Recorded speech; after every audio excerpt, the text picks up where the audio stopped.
Sinus ini sebenarnya adalah satu struktur hidung. Struktur dalam hidung bukannya yang... nama penyakit itu. Betul. Orang selalu cakapkan, saya ada sinus. Sebenarnya sinus tu bukannya menggambarkan anda ada kondisi kesihatan tu. Tapi anda memang ada sinus. Apa term tu? Mungkin kita akan perhalusi lebih lanjut lagi bersama dengan Dr. Muhammad Sazafi Muhammad Saad. Pakar perunding bedah telinga, hidung dan tekak Jabatan Otorinol. Itu daripada tadi. Aziz, yang ini kita dah cuba tadi. Otorinolaryngology. Ataupun ENT lah senang cerita kan. Ya. Selalu kita pergi jabatan ENT untuk kita periksa kondisi kita lah. Pertama sekali melibatkan telinga, tekak dan juga hidung. Baik doktor, terima kasih bersama dengan kami. Ya, dan yang baru-baru ini viral juga bercakap mengenai sinus tersebut adalah selebriti yang sekarang ini berada di Singapura katanya. Zarina Zainuddin. Assalamualaikum Kak Zarina. Waalaikumsalam. Okey Kak Zarina, terima kasih. Okey ke tu? Pagi ni okey? Apa khabar? Baik, alhamdulillah. Dengar tak? Dengar tak kami? Dengar suara kami tak Kak Zarina? Okey, dengar. Okey. Alright. So, sebelum kita bersama dengan Kak Zarina, kita nak tanya doktor mengenai sinus itu. Sebab tadi kita dah bagi sedikit pengenalan lah. Sinus itu adalah struktur hidung. Dan mungkin anatomi struktur hidung itu sendiri kita nak faham terlebih dahulu kan? Di mana sinus itu? Actually, sinus itu merujuk kepada rongga-rongga udara yang terdapat dalam tulang tengkorak, iaitu di bahagian muka kita. Ya. Terdapat lebih kurang 4 sinus utama di dalam sekitar tulang muka, seperti yang kita boleh lihat di dalam model ini. Sinus yang paling besar terletak di bahagian pipi sebelah kanan dan kiri yang kita panggil maxillary sinus. Ada juga sinus di bahagian dahi yang dipanggil frontal sinus, dan ada sinus kecil di bahagian di antara kedua belah mata yang kita panggil ethmoid sinus, dan terdapat sinus yang terletak di bahagian dalam di bawah tengkorak yang dipanggil sphenoid sinus. Okey. So, apakah sinus ini adalah satu organ ataupun satu struktur yang unik yang mempunyai banyak fungsi, ya. Dan setiap sinus ini akan mempunyai saluran ataupun bukaan ke dalam rongga hidung, iaitu di celah-celah bunjolan-bunjolan yang terdapat di dalam rongga hidung. So, sinus adalah rongga udara yang bersambung dalam rongga hidung.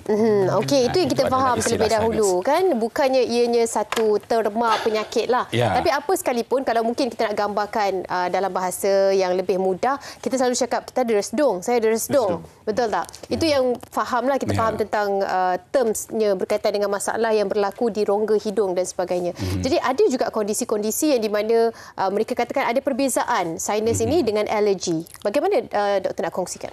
Okey, saya nak jelaskan di sini, Mas. Istilah resdung itu adalah satu istilah yang luas, ya.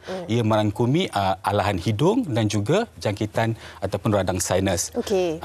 So ia adalah satu simptom ataupun satu istilah yang tidak begitu spesifik, ya.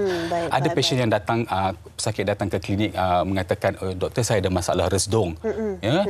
Dan saya punya hidung selalu gatal, mata berair, ya, dan hidung sentiasa tersumbat, ya.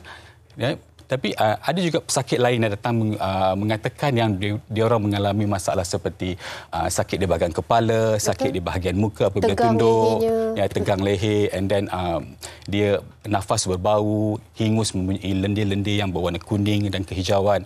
So itu adalah dua simptom ataupun penyakit yang berbeza. Ya? So resdung ini boleh merangkumi sama ada alahan hidung yang kita panggil allergic rhinitis ataupun radang sinus yang dipanggil sinusitis. So adalah menjadi tugas doktor untuk memeriksa pasien yang datang ke klinik untuk menentukan sama ada pesakit ini mengalami alahan ataupun mengalami radang sinus. Okey, itu dia terma yang tepat sekali untuk kita faham. Yang baru-baru ini ada banyak artikel yang viral adalah mengenai Zarina Zainuddin yang memang bagi tahu memang ada masalah sinus tersebut dan juga sampai migraine. Dan perkara itu membuatkan Zarina terpaksa menjalani pembedahan. Jadi mungkin Kak Zarina boleh ceritakan sebenarnya bagaimana perjalanan mendapat tahu mengenai masalah sinus tu, Kak Zarina? Kak Zarina? Hello, Assalamualaikum. Hello, Assalamualaikum. Kak Zarina. Okey. Dengar tak? Dengar. Kak Zarina mungkin boleh cerita. Dengar, alhamdulillah dengar ni. Kita clear. Kak Zarina dengar tak suara kita orang? Okey. Okey, perjalanan macam ni. Mula-mula saya pun dengar tak? Dengar. Oh, delay. Okey. Mula-mula saya sendiri pun tak tahu yang saya ada sinus. Saya tak tahu sinus tu ada dekat saya sebab saya cuma ada migraine saja. Migraine yang teruk itu dah biasalah.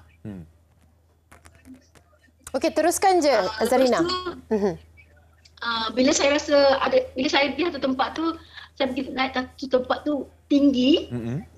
Lepas tu macam kat tempat tu macam banyak pokok-pokok, ada bunga.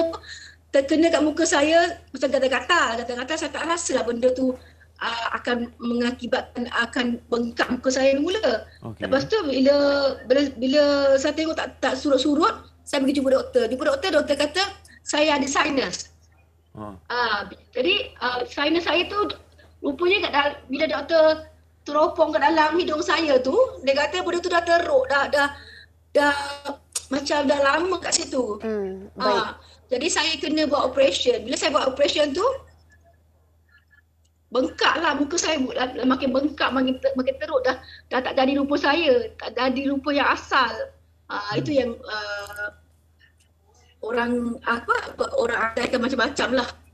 Jadi nak terang kepada orang pun susah sebab kita yang mengalaminya, kita yang sakit, kita yang saya sangat sampai saya migraine teruk dan last saya kena sampai saya kena apa tu? Dia tegur. Jadi stres sangat. Okey. Tapi alhamdulillah sekarang ni dah okey dah. Bila bengkak tu dah kurang-kurang, dah okey lah sikit. Alhamdulillah lah. Tapi still ada kalau orang nampak muka saya, still lagi kat sini ada lagi. Bengkak ni mesti ada lagi. Bengkak, still ada bengkak lagi sini. Muka saya macam orang pergi buat plastic surgery. Itulah yang dikatakan juga oleh netizen di luar sana yang tak faham kan. Saya pun tak boleh buat apa lah, saya redha lah. Alright. Okey, kita juga penjelasan doktor pula.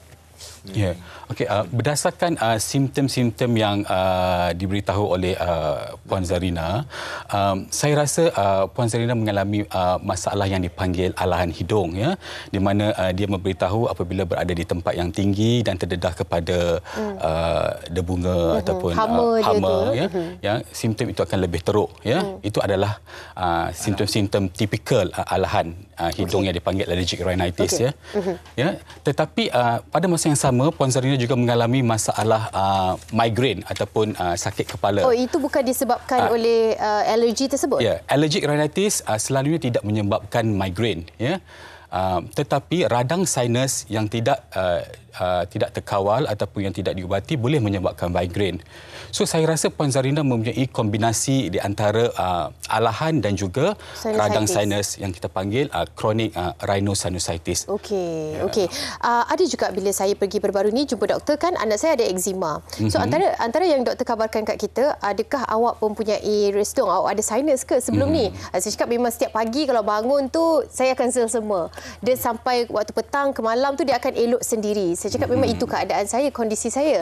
Jadi doktor pernah katakan kalau sama ada ibu atau bapa ada asma ataupun keadaan sinus tersebut, anak mungkin ada eczema. Dia berkait rapat eczema, asma dan juga sinus ni. Macam mana penjelasan doktor untuk kita lebih faham? Actually eczema ataupun asma dan juga alahan hidung atau allergic rhinitis adalah sejenis penyakit yang disebabkan oleh alahan, ya, yang ataupun hypersensitivity. Okey, di cabang yang sama lah. Cabang yang sama, ya.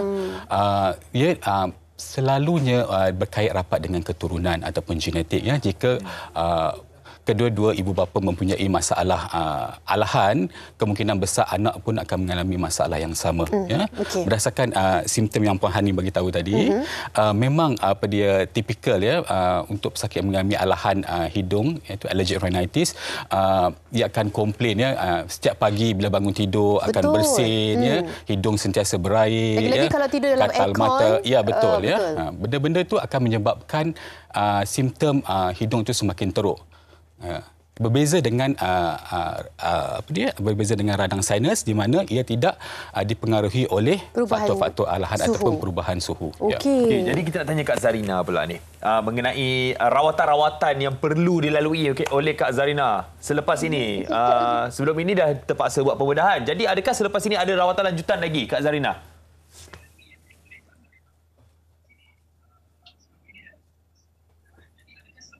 Ya. Kita ada ubat-ubatan yang doktor dah bagi. Saya kena continue ubat lah. Lepas tu saya kena jaga makan saya lah. Saya ni masalahnya pantang. Apa makanan yang patutnya dielakkan?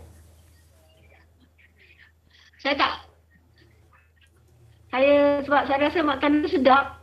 Rugi nak pandang kan. Tapi bila saya sendiri tergatal-gatal, kita rasa tak sedap. Kita rasa dekat pipi kita gatal, dekat mata kita. Kita rasa tak selesa. Masa tu baru-baru nak pantang lah. Tapi sekarang saya dah start macam kurangkanlah makanan-makanan yang tak boleh kan. Ya, pulut kuning masih boleh makan ke? Rendang. Tak boleh makan udang, tak boleh makan ketam, tak boleh makan sotong, tak boleh makan benda-benda semua kan. Itu yang kadang-kadang kita jadi stres tu. Okey, faham. Okey, kita nak tanya doktor juga. Ada setengah orang yang dia memang tak allergic dengan seafood tau. Dia tak allergic dengan seafood. Maknanya pemakanan bukan yang trigger keadaan alergi ataupun hal-hal tersebut. Jadi bagaimana untuk kita kenal pasti? Adakah allergy test yang perlu kita lalui ataupun endoskopi? Apa saja rawatan yang untuk kita kenal pasti apa yang trigger alahan tersebut, doktor? Ya. Selain daripada pemakanan, banyak lagi benda-benda yang pesakit boleh alah ya, seperti habuk, hama rumah ataupun bulu binatang seperti kucing ataupun anjing dan sebagainya. So untuk mengetahui sama ada pesakit itu mempunyai alahan terhadap sesuatu benda, kita boleh melakukan ujian yang dipanggil ujian alergi, iaitu screen prick test, SPT. Ya. Screen prick test itu ada sejenis ujian yang boleh dilakukan di klinik di mana kita akan meletakkan bahan-bahan allergen di tangan, di bahagian lengan, dan kemudian kita akan cucuk lengan itu dan tunggu beberapa minit dan melihat sama ada respon ke tidak. Ya. Jika terdapat kemarahan ataupun pembengkakan, bermaksud pesakit itu ada alah terhadap benda tersebut. Ada juga yang saya nampak test tu dibuat di belakang badan ya. Untuk kanak-kanak kadang kita buat di belakang badan lah, because dia punya tangan agak kecil ya. Kecil kan kawasannya. Jadi kalau nampak ada respon kat situ, kita dah tahu. Maknanya kita boleh prevent. Ya, pencegahan adalah lebih baik daripada rawatan. Ya. Tapi adakah radang sinus ni memang kita boleh rawat dan hilangkan terus? Boleh sembuh ke? Boleh sembuh. Boleh ya. Radang sinus ataupun sinusitis ini yang tidak disebabkan oleh alahan yang tidak terkawal boleh baik sepenuhnya ya dengan rawatan yang diberikan. Sekiranya pesakit tidak respon terhadap ubat-ubatan yang diberi dalam tempoh jangka masa tertentu, pembedahan boleh dilakukan. Okey, itu dia. Kak Zarina. Kita tahu sebelum ini macam-macam tomahan yang Kak Zarina terima apabila tular gambar, video Kak Zarina. Ada yang kata Kak Zarina buat pembedahan hidung lah, apalah. Dan perkara ini sebenarnya orang tak tahu yang Kak Zarina ada sebab kenapa Kak Zarina membuat sinus operation tersebut. Saya kalau nak buat pembedahan hidung, lebih baik saya buat hidung saya mancung, ada batang tinggi kan. Betul juga kan? Buat macam tu Jadi lepas ini adakah akan ada lagi pembedahan yang perlu dilakukan oleh Kak Zarina? Tapi sebenarnya hidung saya yang asal tu dah cantik dah. Sebenarnya tak perlu saya nak buat pembedahan pun. Betul sangat. Tapi bila ada macam ni saya pun tak tahu benda tu perlu buat pembedahan. Jadi saya buatlah. Terpaksalah saya kena terima rupa paras saya yang baru ni, walaupun saya sudah tak berapa suka dan suami saya pun tak suka. Okey, Zarina, terima kasih banyak-banyak bersama dengan kami walaupun Tuhan macam-macam kan teknikal dengan keadaan lain dan sebagainya internet. Terima kasih bersudi berkongsi pengalaman. Apa pun tomahan, abaikan sahaja. Kita sentiasa menyayangi Zarina Zainuddin. Terima kasih. Kita jumpa kat KL nanti, Kak Zarina. Terima kasih. Okey, doktor, mungkin kata-kata akhir daripada doktor kepada mereka di luar sana yang mempunyai keadaan yang sama tapi masih lagi was-was sama ada tak apalah, masih boleh handle lagi, masih boleh kawal lagi keadaan ni, tak perlulah saya nak berjumpa dengan doktor. Mungkin doktor ada nasihat tertentu. Untuk penonton-penonton Malaysia hari ini ya, jika anda mempunyai masalah hidung sama ada allergic rhinitis ataupun sinusitis, jangan takut untuk berjumpa doktor. Pergi ke hospital yang berdekatan yang mempunyai pakar ENT di mana penyakit ini sebenarnya boleh dirawat ya. Boleh dirawat. Tak semestinya kita akan melakukan pembedahan yang di peringkat awal kita boleh bagi ubat-ubatan dan sebagainya. Ya, tak perlu takut, pergi cek di hospital. Ya, itu dia. Jangan takut. Dan lagi ada doktor yang sangat lembut dengan anda semua. Jangan risau. Cucuk-cucuk tu tak ada. Dia ada tes letak sikit je. Ya, itu tak sakit pun. Macam kena gigit semut je. Semut je. Macam semua doktor cakap macam tu. Macam tu lah orang bagi tahu kalau kita berkatan. Ya ke? Okey.